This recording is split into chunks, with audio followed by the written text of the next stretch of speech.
والله ماما سنه شمال 2008 بقرار خدمه جامعيه ماليه طبعا مشكله كلها تشيشه نيوين مش كمان احتمال يصير خدمه جامعيه طبعا اما زور شيء موظف يعني او يموتين تقريبا وسط الزاربه ديتو صار شوارتو بينصد او يموتشي بينصد ديتو صار دو صد ام قرار يعني زور لنا كاوبو دو ام حكمته بابلين حكمتك توابو مديوانا بس حقيقه ام تشريعي كل ولا قانون دولتها هيك قراري ام خدمه جامعه بقرار هاتوا بقرار مجلس النواب العراقي ل 2000 دبي بقرار لغوبه لكم باجتهادك الشخصي لوزاره الماليه ولا طيب سامي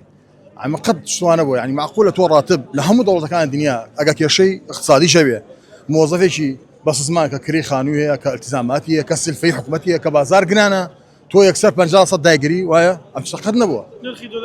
نرخي دولار بالاسبوع هو باش تو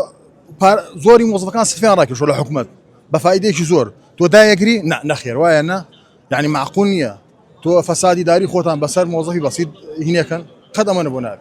انت مش بقدر شنو معناتها عشان دبير يعني موظفي جامعه كوك تقريبا 2500 نفرين تلاقي خوي اصلا قرارك جبابين بو دكتوري تدريسيات بزام عكسو بو قرارك قرابو سر بكالوريا فما دون شهادي فما دون يعني بكالوريا فما دون راتبي ناقات مليوني بين سطو وشر سطو عصفه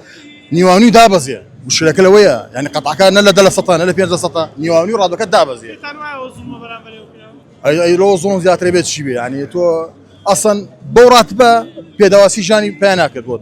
فكيف اقبل سرنيوا يعني او